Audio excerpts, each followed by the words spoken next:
Assalamualaikum warahmatullahi wabarakatuh. Jumpa lagi dengan saya Novi Catur Muspita pada mata kuliah Kriminalitas di Era Masyarakat Modern. Pada mata kuliah ini kita akan mengupas tentang motif-motif kejahatan ya. Sehingga di pertemuan ini khusus kita akan mengupas tentang objek kriminalitas. Sebelumnya kita sudah menyimak, sudah mempelajari tentang definisi kriminalitas, termasuk juga di dalamnya adalah faktor-faktor menyebab kriminalitas, dampaknya, serta bagaimana langkah-langkah untuk mengantisipasi terhadap kriminalitas yang berkembang di masyarakat. Kita patut selalu waspada karena akhir-akhir ini kriminalitas mengalami sebuah modifikasi, mengalami banyak perubahan sosial, ya, berubah. Dulu orang melakukan pencurian, orang melakukan pencopetan secara fisik langsung terhadap antara pelaku dengan korban. Tapi sekarang ini di era digital, pencurian, kemudian jambret sudah bergeser menggunakan teknologi IT seperti yang sudah sering kita simak, sering kita dengar ada di grup WhatsApp misalkan yang mengirimkan undangan APK misalkan pernikahan, ketika dibuka ternyata sudah merupakan sebuah virus yang dikendalikan untuk berfungsi mengelola, manage, mengambil alih sebuah kendali HP target, bahkan sampai masuk pada sistem, pada e-banking, yang akhirnya tentu saja ya banking akan diambil, bisa sampai ludes. Ini peristiwa cukup menjadi perhatian kita, itu pada sisi pencurian uang menggunakan IT, termasuk ATM ya. Ini juga ada teknik-teknik skimming ya. Bagaimana ketika masuk ATM ternyata ada oknum-oknum yang menggunakan teknologi canggih, tombolnya ditempel ketika orang masuk menggunakan PIN masuk, begitu masuk di sana maka sistem akan dikendalikan penuh oleh oknum tersebut, bisa mengakses dalam barcode maupun sistem ATM akun korban, dan juga ujung-ujungnya adalah mengambil segala uang yang ada di ATM. Banyak sekali jenis-jenis kejahatan. Ini merupakan sebuah tantangan di era global atau era digital. Baik, sebelum kita mulai, kita ada pantun pembuka. Nah, pada pantun pembuka ini, di saat saya bacakan pada titik-titik, silakan dijawab dengan lantang, dengan kata-kata cakep. Nah, walaupun Anda sedang di rumah ya, Anda sedang di perjalanan ya ini harapannya yang sakit segera sehat kembali ya. Dan di perjalanan juga lancar, sehat semuanya. Baik, saya bacakan. Kekasih ngeliyo hati ra perlu kelangan, sabar wae ngetutne takdiri banyu mili. Ayu peduli karo lingkungan supaya kejahatan terkendali. Lah, ini penting sekali, bahwa dikandung maksud kejahatan akan begitu melebar, akan begitu cepat dan besar tatkala kepedulian lingkungan ini mulai berkurang. Namun jika kepedulian dengan sesama, dengan lingkungan masyarakat ini makin ketat, makin bagus, sering ada pertemuan-pertemuan, siskampling, kegiatan bersama, ini akan sangat-sangat mengontrol, mengurangi terhadap potensi kejahatan. Kalaupun ada titik-titik kejahatan, sudah mudah terendus ya, mudah teridentifikasi, kemudian segera bisa dilakukan langkah-langkah antisipasi. Kita cukup prihatin dengan peristiwa-peristiwa yang terjadi di masyarakat ya, terutama adalah kejahatan-kejahatan model baru ya. Di sini ada seorang perempuan usia 21 tahun ya, masih muda, tapi sudah melakukan tindakan yang melanggar hukum, kejahatan yang sangat tragis ya, perdagangan anak. Setelah kita telisik ternyata ada motif perempuan muda ini uang ya, yang digunakan untuk hidup hedon, hidup berfoya-foya, kemudian menggunakan cara-cara perdagangan anak. Sungguh sangat-sangat kita prihatin peristiwa-peristiwa ini ya. Maka anak menjadi sasaran terhadap perempuan-perempuan muda ya. Ya maka tentu saja anak-anak di masyarakat patut waspada, patut hati-hati terhadap orang-orang yang belum begitu dikenal ya dalam pergaulan ya, serta peran orang tua untuk selalu mengawasi dan mengendalikan, mengontrol pergaulan anak terhadap di lingkungan. Belum lagi adalah ada seorang guru les seni ya, yang melakukan kejahatan seksual anak di bawah umur. Ini lagi-lagi menjadi sebuah peristiwa yang sangat-sangat membuat masyarakat menjadi marah, sangat geram tentunya ya. Betapa tidak seorang guru yang idealnya memberikan wawasan, memberikan sebuah pengalaman-pengalaman, bekal-bekal hidup, terutama memberikan life skill, yaitu berupa seni kepada anak, mengembangkan potensi, kemudian melejitkan prestasi anak, justru melakukan tindakan-tindakan yang sangat kejam ya, yaitu kejahatan seksual anak. Dan memang anak memang sejak dini perlu ada pendidikan seksual.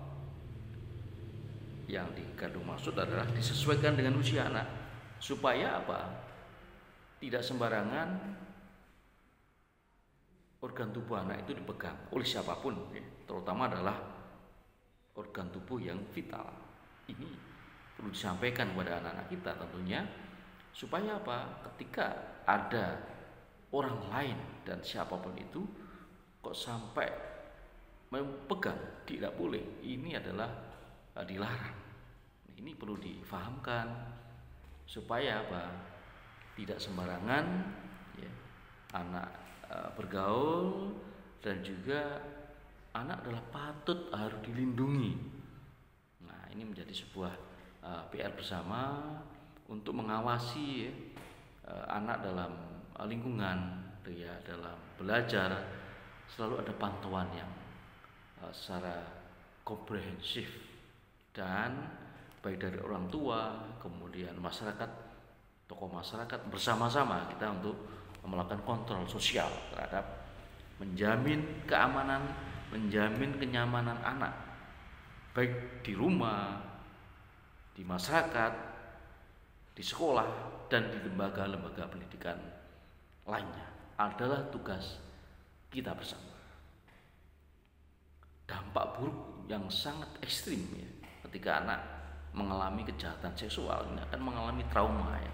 Dan trauma itu tidak cukup 1-2 hari, 2-3 bulan ya, butuh waktu yang cukup panjang ya. Dan ini menjadi sebuah sangat-sangat dihindari, jangan sampai terjadi. Berikutnya lagi, ada seorang anak yang hanya karena kuota internet sampai menganiaya ibu kandung. Seorang anak yang terbiasa main internet, yang repot lagi adalah kecanduan game online, kemudian main game terus-terusan ya, berjam-jam, jelas-jelas biasanya akan menurunkan semangat belajar, menjadi pemalas, kemudian juga menjadi masyarakat atau anak yang antisosial, Kenapa? Pikirannya, perasaannya, cita-citanya hidup itu masuk hanya untuk bermain game, masuk dunia maya. Ini yang tidak bagus. Dan biasanya emosional ya. Anaknya emosional, ingin ini, ingin itu. Jika tidak dituruti, marah. Jika tidak diikuti, emosi. Termasuk ketika pada saat anak pulsanya habis, minta kepada ibunya. Sementara ibunya tidak selalu uangnya digunakan untuk internet, dibutuhkan untuk kebutuhan pokok yang lain ya, beli beras ya, bayar listrik ya, untuk PLN ya, dan sebagainya. Tapi anak tidak mau tahu, minta memasak, jika tidak diberi menganiaya ibu kandung. Wah, ini sungguh sangat tidak tepat ya, menjadi anak yang durhaka. Ini sebuah peristiwa yang sangat tidak kita harapkan ya. Betapa sosok seorang anak adalah kepribadian yang penuh kasih sayang tentunya. Harapan kita ya, peduli terhadap sesama, ditanamkan rasa belas kasih ya. Bahkan dalam agama diajarkan jangan sampai kita ini berkata aduh, berkata hal-hal yang menyakitkan pada orang tua. Bahkan nada pun jangan sampai nada kita dengan nada-nada yang tinggi melebihi nada orang tua kita. Ini malah menganiaya apa ini sangat keterlaluan. Lalu siapa yang salah? Lah ini menjadi sebuah PR kita bersama tentunya. Di rumah orang tua patut memberikan contoh perilaku yang baik, edukatif, penuh dengan kesopanan ya, mengenalkan nilai-nilai agama, menginternalisasi, mensosialisasikan tentang perilaku-perilaku yang sopan, penuh kepedulian, perhatian ya. Dan ini yang repot adalah ketika anak merasa kurang diperhatikan ya, dilalah orang tuanya sibuk, sementara anak hanya bergaul dengan internet, bergaul dengan media sosial, tidak adanya pengawasan. Di sana dijumpai hal-hal yang bersifat kekerasan, tindakan-tindakan yang melanggar hukum ya, yang menyimpang. Kemudian anak pun tertarik untuk melakukan itu karena sering melihat, sering menyaksikan. Nah, ini menjadi sebuah persoalannya urgent. Anak tidak cukup hanya diberikan HP, kemudian dibiarkan. Wah, ini justru suatu petaka yang patut dihindari. Bekal nilai-nilai agama ya, nilai moralitas, kesopanan, kesusilaan diawali dari keluarga. Kemudian juga di masyarakat, terlebih lagi adalah nilai-nilai moralitas sosial di sekolah ini memiliki peran yang sangat strategis dalam membentuk kepribadian anak. Tidak cukup itu ya, di sekolah, di rumah, di masyarakat sudah bagus, tetapi ketika anak-anak kita ya, ternyata bergaul dengan anak-anak yang punya perilaku yang tidak bagus, yang menyimpang, lah ini yang patut kita pantau, patut kita waspadai. Karena apa? Pengaruh-pengaruh pergaulan itu begitu cepat, begitu mudah sekali menular. Sementara kalau pengaruh-pengaruh yang baik itu agak melambat biasanya. Lah ini persoalan yang harus kita perhatikan bersama. Kemudian belum lagi adalah pencuri kotak amal di pergoki warga lain juga jadi tantangan kita ya. Jelas-jelas itu kotak amal ya, orang yang beribadah untuk kepentingan masjid, untuk kepentingan keagamaan, kok ya tiga-tiganya sampai dicuri. Ini ada apa ini? Nah, ini kenapa juga kotak-kotak amal yang ada di masjid kok digembok? Lah ini kan ada kesan keamanan sedang tidak baik-baik saja. Lah ini tantangan kita untuk terus menjaga keamanan selalu mengajak masyarakat untuk selalu saling menjaga keamanan, menjaga sebuah kenyamanan bersama tentunya. Ada lagi peristiwa ya, sapu bersih Ranjau Paku. Nah, ini di latar belakangi adanya di jalan itu banyak paku-paku yang disebar. Akibatnya motor, mobil tiba-tiba bocor ya. Ternyata ada motif-motif ekonomi, ada tambal ban. Nah, ini tambal ban dengan ranjau paku ini sebuah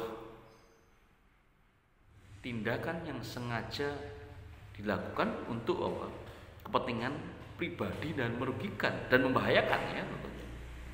Akhirnya dilakukan bersih ranjau paku ya, antara tokoh masyarakat, kepolisian, pemuda dan juga masyarakat untuk membersihkan. Nah, orang-orang yang sengaja menebarkan paku dengan niatan buruk ini perlu ditindak dengan pembinaan, diberikan sebuah sanksi ya, supaya tidak mengulang, diberikan pemahaman. Ya, ini yang menjadi sebuah dilema yang terjadi di masyarakat. Ada lagi peristiwa pemerkosaan di Bangkalan pakai modus miras. Nah, ini miras ini selalu menjadi sebuah sumber kriminalitas. Karena kalau sudah orang minum miras, pikiran menjadi tidak waras, perilaku pun menjadi menyimpang, akan muncul tindakan-tindakan kejahatan yang lain ya. Mulai menipu, mencuri, merampok, sampai pada pemerkosaan. Ini sebuah peristiwa yang patut adanya kontrol sosial di masyarakat. Makanya di masyarakat ketika ada orang yang pesta miras, ada sekelompok orang yang mabuk, perlu ada kontrol, ditegur, diberikan pemahaman untuk tidak lagi melakukan sebuah pesta miras, dan juga melibatkan kepolisian, tokoh masyarakat, perangkat ya, untuk diberikan pemahaman, diberikan sebuah penjelasan. Dan jika sampai mereka melakukan tindakan-tindakan yang merugikan masyarakat, kekerasan ya, mengganggu ketertiban, bisa ditindak secara hukum. Hukum menjadi alat yang penting untuk menertibkan masyarakat. Nah, di sini tentu ada tidak sekedar memberikan sanksi, memberikan sebuah hukuman pidana, tapi yang terpenting adalah kita mencoba bersama-sama dengan pemerintah, para tokoh masyarakat, kepolisian, ya, dengan TNI untuk sosialisasi, kemudian memberikan nasihat, memberikan sebuah wawasan, edukasi kepada orang-orang yang melanggar kenyamanan bersama, yaitu dengan miras, supaya apa? Sadar kembali dan itu tidak dilakukan di masa kembali. Ini menjadi sebuah hal yang penting ya. Tidak sekedar memberikan sanksi, bagaimana kita ada langkah-langkah antisipasi supaya tidak terjadi sebuah kejahatan-kejahatan. Pembinaan moralitas sangat penting ya, terutama pada generasi muda kita ya, yang memang secara usia itu generasi muda biasanya ingin tantangan baru, ingin mencari jati diri, kemudian jika tidak bisa mengendalikan diri, terjerumus dengan pergaulan-pergaulan yang tidak sehat, yang juga akan berdampak buruk terhadap kepribadian generasi muda. Kalau kita melihat objek studi kriminologi ada 3 ya. Pertama adalah perbuatan, kemudian pelaku, serta reaksi masyarakat. Kalau kita bicara perbuatan adalah tindakan, perbuatan, perilaku yang melanggar hukum ya, baik hal-hal yang bersifat merugikan orang lain ya, meresahkan orang lain, menimbulkan kerugian-kerugian pada masyarakat. Ini adalah pada konteks objek studi kriminologi. Kalau kita bicara kriminologi ya, secara utuh ya, adalah hal-hal yang melakukan kejahatan, baik melanggar norma agama, norma kesopanan, norma kesusilaan, kemudian juga norma sosial, terlebih juga norma hukum yang sudah ada dalam KUHP serta norma adat. Nah, ini juga menjadi sebuah perhatian kita bersama. Yang kedua adalah pelaku, siapa? Orang ya. Orang yang melakukan perbuatan kejahatan. Ketiga adalah reaksi masyarakat. Bagaimana reaksi masyarakat terhadap perbuatan pelaku yang melanggar ketertiban bersama. Nah, ini adalah tentang reaksi ya. Reaksi tentu ada dua, ada reaksi yang bersifat preventif maupun kuratif. Preventif lebih ke arah antisipasi ya, supaya tidak terjadi kejahatan. Kalau yang kuratif adalah ketika terjadi kejahatan, bagaimana tindakan-tindakan untuk mengendalikan kejahatan tersebut ya. Kejahatan sebagai fenomena sosial dipengaruhi oleh berbagai aspek kehidupan. Kita tidak bisa melihat dari unsur secara sempit, kita harus secara luas, seperti politik, ekonomi, sosial budaya, dan hal-hal yang berhubungan dengan upaya pertahanan dan keamanan negara. Ketika negara mengalami stabilitas politik kacau, kita ingat pada tahun 2008, tahun 98 ya. Jadi krisis moneter, wah ini kejahatan juga sangat begitu terjadi di mana-mana ya. Ini aspek politik juga sangat berdampak, sangat berpengaruh. Tatkala politik tidak stabil pada suatu negara, harga melambung tinggi, kemudian lapangan pekerjaan menjadi semakin sempit, banyak terjadi PHK, gaji atau upah yang diterima warga tidak lagi cukup untuk membeli kebutuhan pokok, kebutuhan sehari-hari, karena selain harga juga melambung tinggi, ternyata apa? Ketersediaan barang sangat langka. Ini akan menjadi suatu persoalan sangat rentan terjadi konflik, terjadi sebuah kejahatan-kejahatan yang menimbulkan keresahan di masyarakat. Bagaimana negara dan pemerintah? Kata kunci pertama adalah menjaga stabilitas politik, kemudian ekonomi, sosial, dan budaya. Dan oleh karena itu, perspektif kriminologi bersifat dinamis, selalu berubah-ubah ya, mengalami pergeseran dalam irama perubahan sosial dan nuansa pembangunan yang berkesinambungan. Ada beberapa pendapat tentang kejahatan menurut hukum. Pertama adalah menurut Mulijanto, kejahatan adalah perbuatan yang oleh aturan hukum pidana dilarang dan diancam dengan pidana, sehingga barang siapa yang melanggar larangan tersebut dinamakan perbuatan pidana. Misalkan membunuh. Nah, membunuh pada aturan hukum pidana termasuk melanggar KUHP ya, ada sanksi, bahkan ketika pembunuhan berencana akan terancam hukuman sampai 15 sampai 20 bahkan sampai seumur hidup misalkan begitu dan sebagainya. Sedangkan menurut R. Susilo, kejahatan adalah suatu perbuatan tingkah laku yang bertentangan dengan undang-undang ya. Untuk dapat melihat apakah perbuatan itu bertentangan atau tidak dengan undang-undang tersebut, terlebih dahulu harus ada sebelum peristiwa tersebut tercipta. Ada undang-undang dulu, ada peraturannya dulu, kemudian dilanggar, maka akan disebut dengan tindakan yang melanggar hukum dan bisa kena jerat pasal. Kejahatan didefinisikan sebagai perbuatan yang dipandang sangat merugikan masyarakat luas. Bagi kerugian terhadap baik kerugian materi maupun kerugian jiwa, kesehatan, keselamatan dan sebagainya. Ada satu peristiwa misalkan ya di sini, ada seorang ayah yang menjual anak kandungnya untuk judi online. Wah, ini sudah sangat fatal ya. Seorang ayah yang sudah ketagihan ya, kecanduan dengan judi online, apapun bahasanya diudok nih ya, dipertaruhkan. Dan judi ini memang menjadi sebuah hal yang sangat bikin orang candu ya. Dan kita ketahui sudah dibongkar oleh kepolisian bahwa judi online itu semuanya sudah disetting secara sistem oleh para pelaku sindikat kejahatan judi online.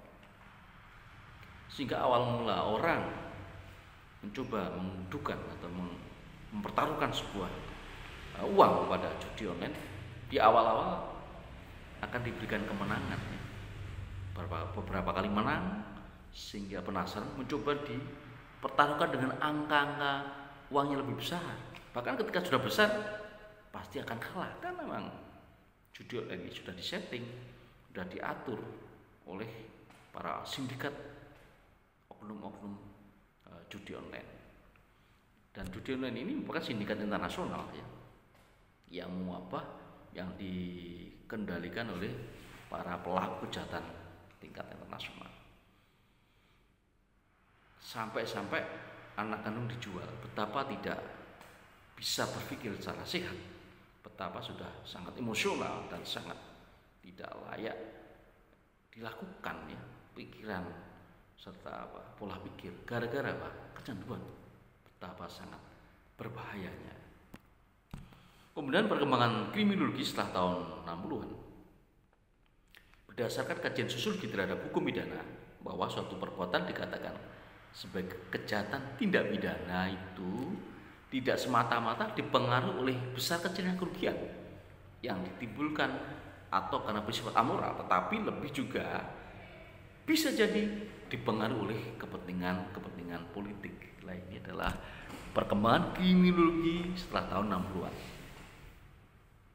Tidak sedikit dijumpai di negara-negara para penguasa menggunakan alat hukum untuk menyingkirkan para pesaing politik, orang-orang yang vokal, orang-orang yang berseberangan dalam ide dan gagasan untuk kepentingan politik, atau istilahnya adalah kriminalisasi. Ini cukup rentan terjadi di belahan negara pada era tahun 60-an setelah dilakukan pengkajian. Dicari-cari saja apa kesalahannya ya, kemudian dipaskan dengan jeratan hukum pidana sampai dipenjarakan, tapi untuk kepentingan politik. Bahkan ada yang mengatakan tahanan politik. Ini terjadi ketika penguasa mencoba menyingkirkan, mencoba melakukan tindakan-tindakan yang bersifat politik untuk melakukan sebuah pelanggaran kekuasaan. Pada Kongres kelima PBB tentang pencegahan kejahatan dan pembinaan pelanggaran hukum September tahun 75 di Jenewa memberikan rekomendasi yang baru, yaitu memperluas pengertian kejahatan terhadap tindakan penyalahgunaan kekuasaan ekonomi atau secara hukum ya, atau istilahnya illegal abuse of economic power, mulai tahun 75. Jadi ketika ada penguasa yang menyalahgunakan kekuasaan ekonomi melawan hukum, ini akan terjerat yaitu pelanggaran hukum. Ada istilah illegal abuse of economic power ya, misalkan pelanggaran terhadap peraturan perburuhan ya, penipuan konsumen, peraturan regulasi tentang lingkungan yang ternyata setelah dipelajari secara substansial, peraturan yang dibuat ini merugikan lingkungan, merusak lingkungan, termasuk penyelewengan bidang pemasaran, peraturan pajak dan sebagainya. Yang berikutnya lagi adalah penyalahan kekuasaan melawan hukum, illegal abuse of public power, seperti pelanggaran HAM ya, penyalahgunaan wewenang oleh alat kekuasaan seperti penangkapan dan penahanan yang melanggar hukum. Ini sangat rentan terjadi ketika disalahgunakan kekuasaan untuk kepentingan penguasa yang melanggar hukum, melanggar HAM dan sebagainya. Studi terhadap pelaku ini terutama dilakukan oleh kriminologi positivis dengan tujuan untuk mencari sebab-sebab orang melakukan kejahatan. ada analisa aspek seperti aspek biologis, psikologis maupun sosiokultural. Karakteristik pada ciri-ciri biologis atau determinan biologis itu ada yang pelajari bahwa ciri-ciri biologis ini sangat rentan terhadap menjadi pelaku kejahatan. Atau aspek kultural, determinis kultural, pengaruh-pengaruh lingkungan, pengaruh-pengaruh sekitar yang berdampak terhadap menjadi pribadi yang melakukan penyimpangan, melakukan kejahatan yang merugikan masyarakat. Dan kejahatan adalah konstruksi sosial, yang artinya apa? Bahwa perbuatan tertentu diberlakukan sebagai kejahatan. Artinya perbuatan tertentu diberlakukan sebagai kejahatan karena apa? Perbuatan tersebut ditunjuk sebagai kejahatan dalam masyarakat, merugikan masyarakat.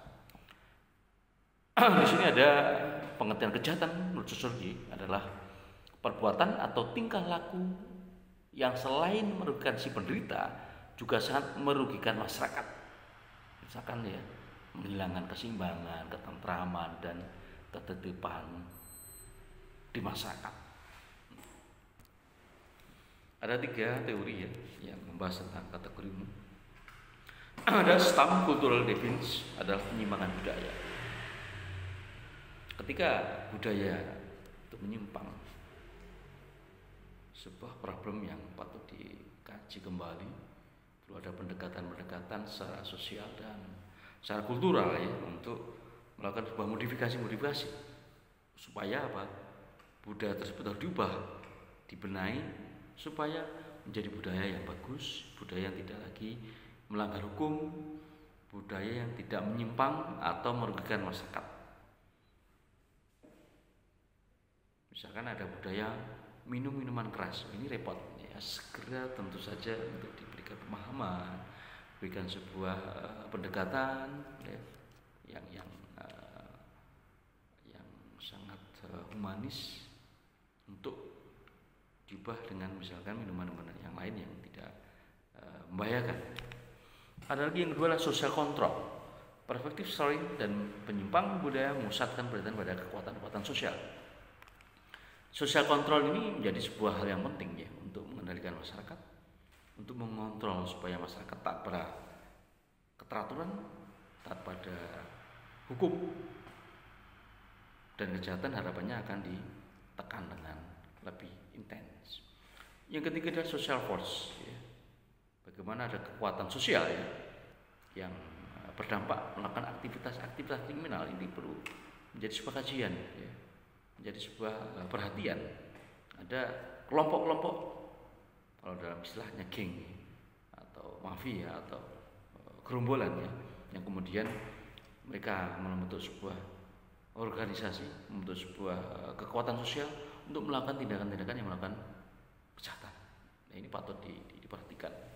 Yang menyebabkan hal demikian ini adalah mengembangkan sebuah bentuk kejahatan. Karena apa? Ulah ada social force. Nah, maka social force ini dikendalikan, dipantau, diidentifikasi, dan perlu diadakan sebuah tindakan-tindakan untuk menjerat, untuk melakukan sebuah pembinaan, bahkan ketika sudah melakukan pelanggaran yang cukup berat, ya harus dihukum, diberikan sebuah sanksi yang tegas dan mendidik pada para pelaku social force yang merugikan masyarakat. Ada pengertian kejahatan menurut psikologi maupun psikiatri ya, apa ya yang bertentangan dengan norma yang berlaku dalam masyarakat. Pada aspek psikologis ada istilah menyimpang atau abnormal yang sangat erat dengan kejiwaan individu. Dulu kita dengar adalah istilah orang Sumanto namanya ya, yang mengalami sebuah perilaku menyimpang abnormal ya, makan mayat misalkan. Ini sebuah perbuatan melanggar norma dan tergolong abnormal. Ada sebuah kejiwaan psikis yang menyimpang ya, yang tidak normal ya, butuh dikaji secara psikologis kenapa orang tersebut melakukan sebuah tindakan yang menyimpang, dikaji, dipelajari dan sebagainya. Ada 4 alur penelitian psikologis ya, yang telah menguji hubungan antara kepribadian dengan kejahatan. Pertama adalah melihat perbedaan antara struktur kepribadian dari penjahat dan bukan yang penjahat. perlu dilihat, diteliti, diobservasi, dikaji. Tentang apa? Orang yang memiliki kepribadian penjahat dan bukan penjahat. Apa bedanya? Apa ciri-cirinya? Apa karakteristiknya? Apa kecenderungannya? Mereka apakah karena memang pengaruh lingkungan ataukah karena ada kelainan-kelainan pada psikis atau kejiwaan dan sebagainya. Patut dilakukan sebuah kajian-kajian yang komprehensif dan mendalam.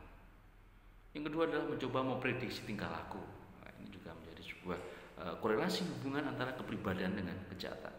Yang ketiga adalah menguji tingkatan dinamika kepribadian normal ya, yang beroperasi dalam diri penjahat. Jadi para penjahat itu dicoba dikaji, diwawancarai, ditanya, diamati, dipelajari secara intens tentang pola-pola kepribadian. Kenapa dia itu sampai melakukan tindakan yang jahat? Bahkan yang cukup ekstrim, ketika membunuh orang ditanya, jawabnya tidak menyesal. Ada apa ini? Ini jelas-jelas ada kepribadian yang menyimpang ya. Kepribadian yang tidak lazim dan tidak normal. Kenapa ini bisa terjadi? Apa latar belakangnya? Punya pengalaman apa di masa lalu? Ini ada kajian yang cukup perlu sangat intens ya, untuk bisa menguji, mengkaji antara hubungan kepribadian dengan kejahatan. Yang keempat adalah mencoba menghitung perbedaan individu antara tipe dan kelompok pelaku kejahatan. Karena kalau kita bicara kejahatan ya, ada ya orang yang melakukan kejahatan secara individual atau sendirian, ada yang dengan kelompoknya. Nah, ini dicoba dihitung, dipelajari kenapa kok melakukan kejahatan secara sendiri. Kemudian ada juga yang melakukan kejahatan secara berkelompok. Nah, ini menjadi sebuah hal yang patut kita perhatikan, patut kita kaji bersama, bahwa kejahatan bisa terjadi di mana saja dan bisa terjadi di lingkungan mana saja, sehingga patut ada evaluasi, ada kontrol untuk terus mengawasi supaya kejahatan bisa terkendali dengan baik, ada tindakan dan sanksi yang tegas terhadap pelaku-pelaku kejahatan serta pembinaan moralitas kepada masyarakat secara luas, terutama pada para pelaku kejahatan. Ada reaksi masyarakat ya, yang bersifat preventif maupun yang bersifat represif ya. Kalau preventif adalah upaya-upaya masyarakat untuk mengantisipasi supaya tidak terjadi kejahatan. Kalau reaksi represif adalah tindakan masyarakat ketika kejahatan terjadi. Nah, ini adalah tindakan represif dan semuanya harus terukur, terkendali, karena kita adalah negara hukum, tidak bisa main hakim sendiri. Harapannya apa? Benar-benar menjadi masyarakat yang aman, yang damai, ya, kejahatan bisa terkendalikan berkat kebersamaan masyarakat, pemerintah, kepolisian dan juga TNI. Adalah tugas kita bersama. Tadi sudah kita kupas ya tentang represif maupun preventif ya. Baik, pada pantun menutup. Nah, tetap ada istilah cakep ya, supaya kita akan semakin bersemangat ya. Baik, yen wis kadung tresno isine mung nekat. Apa wae diwudokne demi dia tercinta. Ayo amankan diri sendiri, keluarga lan masyarakat demi aman sentosa bersama. Baik, terima kasih banyak atas perhatiannya rekan-rekan mahasiswa dimanapun Anda berada. Semoga kita semua senantiasa diberikan panjang umur, kesehatan, kesuksesan, dan menjadi orang yang berguna, bermanfaat bagi masyarakat, bangsa dan negara. Dan masyarakat kita bersama senantiasa terjaga dari kejahatan, semuanya aman dan sejahtera. Terima kasih. Akhirul kalam. Wassalamualaikum warahmatullahi wabarakatuh.